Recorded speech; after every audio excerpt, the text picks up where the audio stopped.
മാന്യ പ്രേക്ഷകർക്ക് എൻ്റെ പ്രണാമം. കഴിഞ്ഞ കുറേ മാസങ്ങളായിട്ട് അസാധാരണമായ ഒരനുഭവ പരമ്പര NSS യൂണിയനിലെ കരയോഗങ്ങളിലെ ഭാരവാഹികളിൽ നിന്നും യൂണിറ്റുകളിൽ നിന്നും ലഭിക്കുന്നത് സംതൃപ്തിയോടെയും കൃതജ്ഞതയോടെയും ഞാനിവിടെ സ്മരിക്കുകയാണ്. യഥാർത്ഥത്തിൽ NSSന്റെ ഭരണകർത്താക്കൾ ഹിന്ദു ഐക്യത്തിനും സനാതന ധർമ്മത്തിൻ്റെ അപച്യുതിക്കെതിരെയും അതുപോലെ തന്നെ നമ്മുടെ സനാതന മൂല്യങ്ങൾ പുനരുദ്ധരിക്കാനായി എല്ലാ വിഭാഗത്തിൽപ്പെട്ട സംഘടനകളെയും ഒരുമിച്ച് കൊണ്ടുവരാനും ഈ രാഷ്ട്രത്തിൻ്റെ പൈതൃകത്തെ ധന്യമാക്കാനും വേണ്ടി മറ്റ് ഹൈന്ദവ സംഘടനകൾ ഒരുമിച്ച് പ്രവർത്തിക്കാൻ തയ്യാറാവുമ്പോൾ മാതാ അമൃതാനന്ദമയിക്കെതിരെ ഉണ്ടായ അവഹേളനാത്മകമായിട്ടുള്ള പ്രവർത്തനങ്ങൾക്കെതിരെയും ഹിന്ദു ഐക്യത്തിന് കളങ്കമുണ്ടാക്കുന്ന പ്രവർത്തികൾ ഉണ്ടാവുമ്പോൾ അതിനെതിരെയുമെല്ലാം ഹൈന്ദവ ജനതയും സമാന ചിന്താഗതിക്കാരും പ്രതികരിക്കുമ്പോൾ NSSന്റെ മുകളിലുള്ളവര് ഒരു നിഷ്ക്രിയമായ അല്ലെങ്കിൽ സമദൂര സിദ്ധാന്തം ശരിദൂര സിദ്ധാന്തം എന്നെല്ലാം പറഞ്ഞ് മാറി നിൽക്കുന്ന ഒരു കാഴ്ചക്കെതിരെ ഇടയ്ക്കിടയ്ക്ക് ഞാൻ പറയാറുണ്ട്.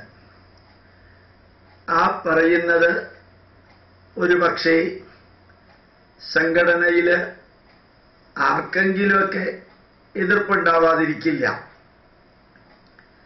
നമ്മുടെ പരമമായ ലക്ഷ്യം ഒരു 10,000 വർഷത്തെ പാരമ്പര്യമുള്ള ഭാരതീയ സംസ്കൃതിയുടെ അവകാശികളായ ഹിന്ദുക്കള് ആ മൂല്യങ്ങളെ സ്വയം പഠിച്ച് ജീവിതത്തിൽ പകർത്തി ഈ സനാതന മൂല്യങ്ങളെ മറ്റു മതക്കാർക്കും പറഞ്ഞുകൊടുത്ത് അവരേത് മതത്തിലുള്ളവരാണെങ്കിലും ഭാരതത്തിനോടും ഭാരതത്തിന്റെ സംസ്കാരത്തോടും കൂറുള്ളവരാകണം എന്ന സതുദ്ദേശത്തോടുകൂടി പ്രവർത്തിക്കുമ്പോൾ പോലും ആ സനാതന ധർമ്മത്തിന്റെ പ്രവർത്തനങ്ങളിൽ നിന്ന് മാറി നിൽക്കുന്ന NSSന്റെ ജനറൽ സെക്രട്ടറിയും അതേസമയത്ത് ഹിന്ദു സംഘടനകൾ മറ്റുള്ളവ അസാധാരണമാം വിധത്തിൽ പുരോഗമിക്കുമ്പോൾ മുന്നോട്ട് പോകുമ്പോൾ അതിലൊന്നും താല്പര്യം കാണിക്കാതെ ചെറിയ ചെറിയ കാര്യങ്ങളിൽ മാത്രം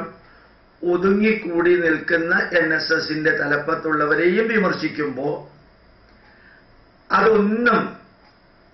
അതൊന്നും കരയോഗങ്ങളെയും NSSന്റെ ശാഖകളെയും യൂണിറ്റുകളെയും പ്രവർത്തകരെയും വേദനിപ്പിക്കുന്നില്ലെന്ന് മാത്രമല്ല, അവര് നമ്മളുടെ ഈ പ്രവർത്തനത്തെ പൂർണ്ണ മനസ്സോടുകൂടി പൂർണ്ണ സഹകരണത്തോടുകൂടി അനുഗ്രഹിക്കുകയും അഭിനന്ദിക്കുകയും സഹകരിക്കുകയും ചെയ്യുന്നൊരു കാഴ്ച കഴിഞ്ഞ കുറേ മാസങ്ങളായി, പ്രത്യേകിച്ചും കഴിഞ്ഞ ഒരു മാസമായിട്ട് അത് കാണാൻ സാധിക്കുന്നതും അനുഭവിക്കാൻ സാധിക്കുന്നതും വാക്കുകൾ കൊണ്ട് വിവരിക്കാൻ സാധിക്കുന്നതിലപ്പുറത്തുള്ള സംതൃപ്തിയാണ്.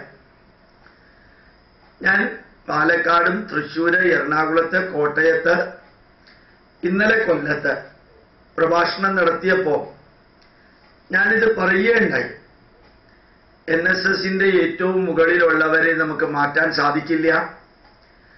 നമ്മുടെ നാടിന്റെ പൈതൃകവും സനാതന ധർമ്മത്തിന്റെ മൂല്യങ്ങളും നമുക്ക് പഠിച്ച് നമ്മൾ ഏത് രാഷ്ട്രീയ പാർട്ടിയിലുള്ളവരാണെങ്കിലും ശരി ആ രാഷ്ട്രീയ പാർട്ടിയിൽ തുടരുക, ഡിവൈഎഫ്ഐക്കാര് ഡിവൈഎഫ്ഐയിലും സിപിഎംകാര് സിപിഎമ്മിലും കോൺഗ്രസ്സുകാര് കോൺഗ്രസിലും ബിജെപിക്കാര് ബിജെപിയിലും തുടർന്ന് ഈ നാടിന്റെ പൈതൃകം അതിനകത്തുള്ളവരെ പഠിപ്പിച്ച് ഭാരതം എന്ന രാഷ്ട്രത്തിനും നമ്മുടെ ധർമ്മത്തിനും ഏറ്റവും നന്മ നിറഞ്ഞ രീതിയിലുള്ള ധന്യത കൈവരുത്താൻ പ്രവർത്തിക്കണം എന്ന് ഇന്നലെ വൈകുന്നേരം പറഞ്ഞപ്പോൾ അതിൽ കരയോഗങ്ങളുടെ പ്രാധാന്യവും കരയോഗങ്ങളിലുള്ള പ്രവർത്തകരുടെ പ്രധാന പങ്കും എടുത്തു പറഞ്ഞുകൊണ്ട് SNDPയുടെ ജനറൽ സെക്രട്ടറി വെള്ളാപ്പള്ളി നടേശൻ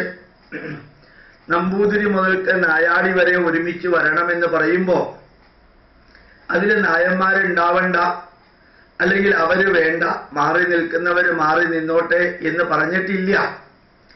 ശക്തരുടെ കൂട്ടത്തില് എല്ലാവരും നിന്ന് എല്ലാവരും ശക്തരായിക്കൊണ്ട് പ്രവർത്തിക്കാൻ ഇന്നലെ വൈകുന്നേരം പാരിപ്പള്ളിയിലെ NSSന്റെ കരയോഗത്തിലെ ഒരു ക്ഷേത്രത്തിൽ പ്രഭാഷണം നടത്തിയപ്പോൾ പറഞ്ഞപ്പോഴും അത്രയും നേരം 1.25 മണിക്കൂർ ഏതാണ്ട് ആവേശകരമായിട്ട് സംസാരിച്ചിട്ട് കൈയടിക്കാത്തവര് ഈ ഒരു വരി പറഞ്ഞപ്പോൾ കൈയടിച്ചു. പാലക്കാട് 3 കരയോഗങ്ങളില് NSSന്റെ കരയോഗങ്ങളിൽ പ്രഭാഷണം നടത്തി. തൃശ്ശൂരും കോട്ടയത്തും ആലപ്പുഴയിലും നടത്തി. അവിടെയെല്ലാം ഈ വരി പറയുമ്പോൾ ഹിന്ദു ധർമ്മത്തിന്റെ ഭാരതീയ പൈതൃകത്തിന്റെ നന്മകൾക്ക് കരയോഗങ്ങൾ, ആ ഗ്രൗണ്ട് ലെവലിലുള്ള യൂണിറ്റുകൾ എല്ലാവരും ഒരുമിച്ച് പ്രവർത്തിക്കണം എന്ന് പറയുമ്പോൾ ആവേശകരമായ ഒരു സ്വീകരണം ആ സന്ദേശത്തിന് ലഭിച്ചു. അവര് പറയുകയും ചെയ്തു, ഞങ്ങൾ ഒരുമിച്ചുണ്ട്, മുകളിലുള്ളവരെങ്ങനെ വേണമെങ്കിലും ആയിക്കൊള്ളട്ടെ, നമ്മൾ ഒരുമിച്ചുണ്ട് എന്ന് പറയുകയും അവര് പൂർണ്ണമായ സഹകരണം ഹിന്ദു ഐക്യത്തിന്, നമ്മുടെ ധർമ്മത്തിന്റെ നവോത്ഥാനത്തിന് വാഗ്ദാനം ചെയ്യുകയും ചെയ്തു എന്ന് മാത്രമല്ല, പല കരയോഗങ്ങളിലെ അമ്പലങ്ങളിലും വെടിക്കെട്ടുകൾ ഒഴിവാക്കാനും ആനകൾ ഒഴിവാക്കാനും ആഡംബരങ്ങൾ ഒഴിവാക്കാനും മിമിക്സ് പരേഡും സിനിമാറ്റിക് ഡാൻസും ഒഴിവാക്കാനും ആ പ്രദേശത്തുള്ള വ്യക്തികളുടെ ക്ഷേത്രകലകളും ക്ഷേത്രവാദ്യങ്ങളും എല്ലാം പ്രചരിപ്പിക്കാനും ശ്രമിക്കുന്ന ഒരു ലെവലിലേക്ക്, ഒരു ഉജ്ജ്വലമായ ലെവലിലേക്ക് കരയോഗങ്ങൾ വന്നു എന്നുള്ളത്, വന്നുകൊണ്ടിരിക്കുന്നു എന്നുള്ളത്, മറിച്ച് കരയോഗങ്ങളുടെ NSSന്റെ തലപ്പത്തുള്ളവരെ വിമർശിക്കുന്ന ഒരാളെ കരയോഗങ്ങളിലേക്ക് ക്ഷണിക്കാൻ ഒരു വിമുഖതയും കാണിക്കുന്നില്ല എന്ന് ആത്മാഭിമാനത്തോടുകൂടി പറയുമ്പോൾ എൻ്റെ മനസ്സ് പറയുന്നു, ഹിഡൻ അജണ്ട ഒന്നുമില്ലാതെ രാഷ്ട്രത്തിനും ധർമ്മത്തിനും വേണ്ടി പ്രവർത്തിച്ചാൽ ഹൈന്ദവ ജനത ഈ മൂല്യങ്ങൾ ധന്യമാക്കി കൊണ്ടുവരാനും ഹൈന്ദവ ജനതകളിൽ നിന്ന്, അറിവുള്ളവരിൽ നിന്ന് ക്രിസ്ത്യാനികളിലേക്കും മുസ്ലിങ്ങളിലേക്കും ഈ പൈതൃകത്തെ സ്വീകരിക്കാത്തവരിലേക്കും എതിർക്കുന്നവരിലേക്കും പുച്ഛിക്കുന്നവരിലേക്കും നമുക്ക് ധർമ്മമായിട്ട്, നമ്മുടെ ധർമ്മമായിട്ട് ഈ ഉജ്ജ്വലമായ സന്ദേശം ഓരോരുത്തർക്കും, ഓരോ ഹിന്ദുവിനും മറ്റുള്ളവരെ അറിയിക്കാൻ സാധിക്കുമെന്ന് പറഞ്ഞുകൊണ്ട് കരയോഗങ്ങൾ അതിഗഹനമായും ഗംഭീരമായും നൽകുന്ന ഈ സഹകരണത്തെ നിറഞ്ഞ ഹൃദയത്തോടുകൂടി ഇന്നലെ രാവിലെ നീറമൺകരയില് NSS കോളേജിലൊരു ക്ലാസ് ഉണ്ടായിരുന്നു. അവരുടെ സഹകരണം വാക്കുകൾ കൊണ്ട് വിവരിക്കാൻ സാധിക്കുന്നതിൽ അപ്പുറത്തായിരുന്നു. ഇന്നലെ വൈകുന്നേരം ഉണ്ടായിരുന്നു, മിനിഞ്ഞാന്നുണ്ടായിരുന്നു. ചുരുക്കത്തിൽ ഞാൻ അല്പം മുമ്പ് പറഞ്ഞ പോലെ 1 മാസം മുഴുവനും NSSകളിലെ കരയോഗങ്ങളിലെയും സ്ഥാപനങ്ങളിലെയും ക്ലാസ്സുകളായിരുന്നു. വളരെ സന്തോഷമുണ്ട്. നമുക്ക് ഒരുമിച്ച് പ്രവർത്തിക്കാം. ഈ അവസരം കരയോഗങ്ങളിലെ പ്രസിഡന്റിനോടും സെക്രട്ടറിയോടും പ്രവർത്തകരോടും നന്ദി പറയാൻ കൂടി ഞാൻ ഉപയോഗിക്കുന്നു. പ്രണാമം, നമസ്കാരം.